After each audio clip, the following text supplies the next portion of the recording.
नमस्कार। इस अंक में आप सभी का बहुत बहुत स्वागत है। जैसा कि आप सभी को पता है कि टेट मामले को लेकर सुप्रीम कोर्ट में एक और याचिका अपील के रूप में लंबित है, जिसका टाइटल है त्रिपुरा सरकार बनाम सजल देव, जो कल यानी 17 जुलाई को जस्टिस दीपांकर दत्ता के कोर्ट में लगा हुआ था। इस केस में भी टेट एक अहम मुद्दा है। इस केस की सबसे प्रमुख बात यह है कि त्रिपुरा हाई कोर्ट का सिंगल बेंच और डिवीजन बेंच दोनों ने सजल देव अर्थात शिक्षकों के पक्ष में फैसला सुनाया है और त्रिपुरा सरकार के कई वरिष्ठ आईएएस अधिकारियों पर कंटेम्प्ट की प्रोसीडिंग भी चल रही है। अर्थात हम यह कह सकते हैं कि सुप्रीम कोर्ट के रिव्यू आदेश आने से पहले तक इस केस में शिक्षकों का पक्ष मजबूत माना जाता था, लेकिन रिव्यू आदेश आने के बाद त्रिपुरा सरकार के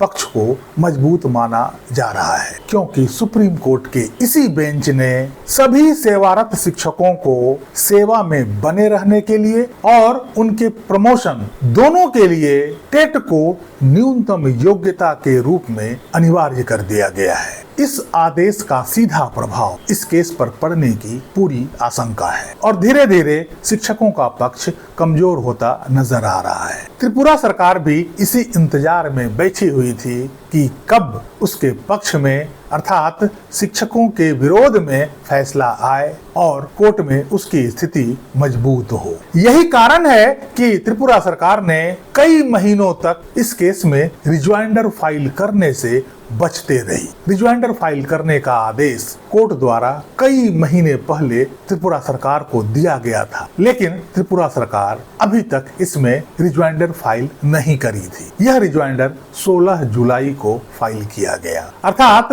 रिव्यू आदेश आने के काफी बाद, क्योंकि त्रिपुरा सरकार सुप्रीम कोर्ट का इसी आदेश का इंतजार कर रही थी। हालांकि रिजॉइंडर काफी लंबा चौड़ा है, मैंने पूरा पढ़ा नहीं है, लेकिन इतना अवश्य कह सकता हूं कि अपने रिजॉइंडर में त्रिपुरा सरकार ने इस आदेश का हवाला अवश्य दिया होगा और इस निर्णय का सहारा अवश्य लिया होगा। कल के कोर्ट के प्रोसीडिंग में ज्यादा कुछ नहीं हुआ। कुछ नए दस्तावेज दाखिल करने के लिए इसमें इंटरलोकेटरी एप्लीकेशन लगे हुए थे, जिसके लिए लीव ग्रांट कर दिया गया। अब इस मामले की सुनवाई 12 अगस्त के लिए फिक्स किया गया है। कल का आदेश आप स्क्रीन पर देख सकते हैं, जिसमें स्पष्ट रूप से कहा गया है कि upon hearing the council the court made the following order. Number 1, leave granted, list the appeals on 12th August 2026 at 12 noon. Interim order passed earlier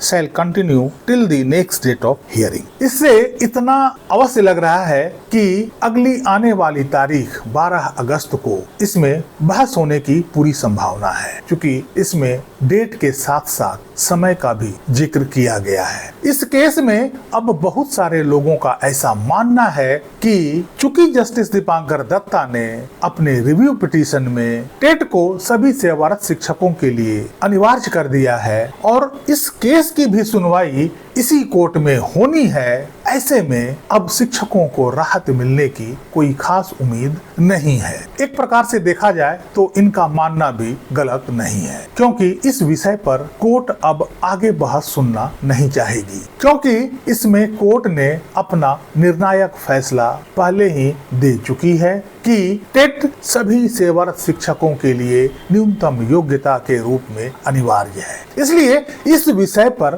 court अब आगे बहस सुनना नहीं चाहेगी। उसी आदेश को जो अंजुमन इसात केस में पास किया गया था, इस केस में भी उस आदेश को चिपकाने की कोशिश की जाएगी, अर्थात उसी फैसले को इस केस में भी बरकरार रखे जाने की पूरी उम्मीद है। लेकिन यदि आप इसे दूसरे एंगल से देखेंगे तो इस केस में अभी भी निर्णय बदलने का बड़ा पोटेंशियल दिखेगा। 12 अगस्त को संभवतः इस केस में बहस होने की उम्मीद है। यह एक अपील है जिसमें हाई कोर्ट कोर्ट के दो निर्णय शिक्षकों के हक में दिया गया है। उस निर्णय को गलत साबित करना, उस निर्णय को खारिज करना सुप्रीम कोर्ट के लिए इतना आसान नहीं हो सकता है, क्योंकि वो निर्णय भी तर्क संगत है और तर्कों और साक्ष्यों के आधार पर दिया गया है। दूसरी तरफ चूंकि यह एक अपील है, इसमें बहस के लिए कोई समय की पाबंदी नहीं है,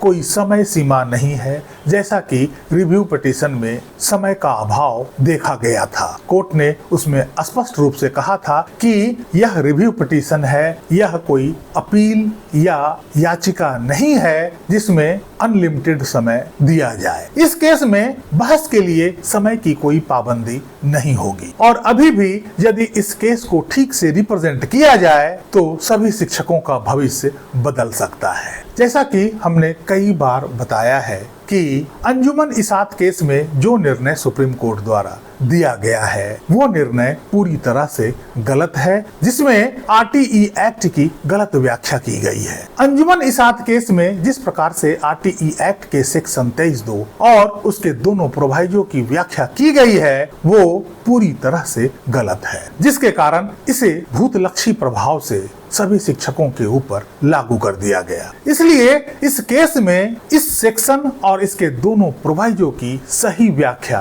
करने का एक सुनहरा अवसर है और इसमें समय की कोई पाबंदी भी नहीं है। यदि इसकी सही व्याख्या करने में सफलता मिल जाती है तो इस केस को अभी भी शिक्षकों के पक्ष में निश्चित रूप से किया जा सकता है। आरटीई एक्ट का सेक्शन 23 का सब सेक्शन 2 सभी राज्यों को 5 साल का रिलैक्सेशन अर्थात छूट प्रदान करता है। इस दरमियान वे राज्य बिना टेट पास किए शिक्षकों की नियुक्ति करने के लिए स्वतंत्र थे, अर्थात सभी राज्य सरकारों को 31 मार्च 2015 तक यह रिलैक्सेशन या छूट प्रदान की गई थी। चूंकि 1 अप्रैल 2010 से आरटीई एक्ट पूरे देश में लागू माना जाता है। इस दरमियान बहुत सारे राज्यों ने इस रिलैक्सेशन का लाभ लेते हुए बिना टेट पास किए अभ्यर्थियों को शिक्षक के रूप में नियुक्ति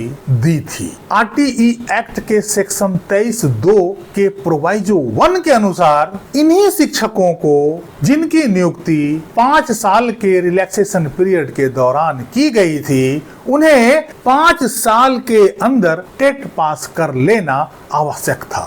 और प्रोवाइजो 1 में जो एवरी टीचर की बात की गई है उसका तात्पर्य केवल इन्हीं 5 साल के अंतर्गत नियुक्त शिक्षकों से था, ना कि सभी शिक्षकों से। प्रोवाइजो 2 जो 2017 के संशोधन में जोड़ा गया था उसमें भी इन्हीं शिक्षकों को टेट पास करने के लिए समय अवधि को आगे 4 साल के लिए बढ़ाकर 31 मार्च 2019 कर दिया गया। इसमें भी एवरी टीचर से तात्पर्य इन्हीं 5 साल के दौरान नियुक्त किए गए शिक्षकों से था, ना कि सभी शिक्षकों से। अर्थात रिलैक्सेशन पीरियड के दौरान जिन शिक्षकों की नियुक्ति की गई थी बिना टेट पास किए, उन्हें टोटल 9 साल का समय मिल गया था और उन सभी शिक्षकों को 31 मार्च 2019 तक टेट पास कर लेना आवश्यक था। सेक्शन 23(2) के दोनों प्रोवाइजो में जो एवरी टीचर लिखा गया है उसका अर्थ केवल सेक्शन 23(2) के अंतर्गत नियुक्त शिक्षकों के संदर्भ में ही पढ़ा जाना चाहिए, क्योंकि यह एक प्रोवाइजो है। प्रोवाइजो में लिखे गए शब्दों और वाक्यों का कोई स्वतंत्र मीनिंग नहीं होता है। जिस सेक्शन का प्रोवाइजो होता है उसी सेक्शन के संदर्भ में उस प्रोवाइजो में लिखी गई बातों का अर्थ निकाला जाना चाहिए। यदि लेजिस्लेशन का या संसद का या सरकार की ऐसी मंशा होती कि टेट को न्यूनतम योग्यता के रूप में सभी शिक्षकों के ऊपर लागू कर दिया जाए तो इसे प्रोवाइजो के रूप में सेक्शन 23(2) में नहीं जोड़ा जाता, बल्कि यह सेपरेट सेक्शन या सब सेक्शन के रूप में जोड़ा जाता। तब जाकर उसका हम स्वतंत्र मीनिंग, स्वतंत्र अर्थ निकाल सकते थे। लेकिन दोनों प्रोवाइजो चूंकि आरटीई एक्ट के सेक्शन 23(2) से जुड़ा हुआ है, इसलिए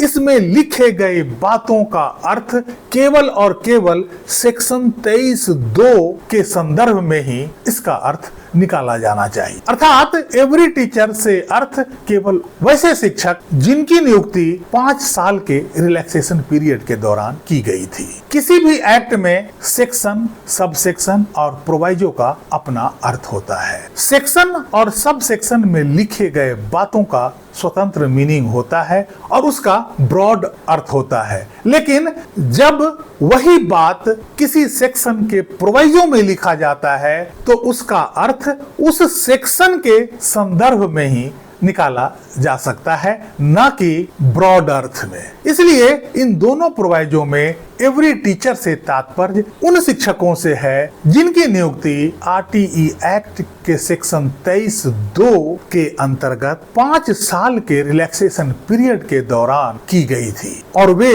चूंकि टेट पास नहीं थे, उन्हें टेट पास करने के लिए प्रोवाइजो 1 में 5 साल का समय दिया गया था और प्रोवाइजो 2 में उसे 4 साल और समय देकर 31 मार्च 2019 तक का समय बढ़ा दिया गया था। केवल सेक्शन, सब सेक्शन और प्रोवाइजो के कंफ्यूजन में इतना बड़ा गलत निर्णय सुप्रीम कोर्ट द्वारा पास हो गया, जिसका प्रभाव देश के 25 लाख शिक्षकों पर पड़ा और आज भी वे शिक्षक मानसिक प्रताड़ना झेल रहे हैं। सजल देव केस में अभी भी एक प्रबल संभावना है कि यदि इसकी व्याख्या सही तरीके से कोर्ट में कर दी जाए तो शायद इसका बहुत बड़ा प्रभाव इस निर्णय पर पड़ सकता है। इससे सजल देव केस में शिक्षकों को तो फायदा मिलेगा ही साथ अंजुमन इसात केस का भी निर्णय निष्प्रभावी हो सकता है या फिर इसे डिसाइड करने के लिए बड़ी बेंच का भी गठन किया जा सकता है।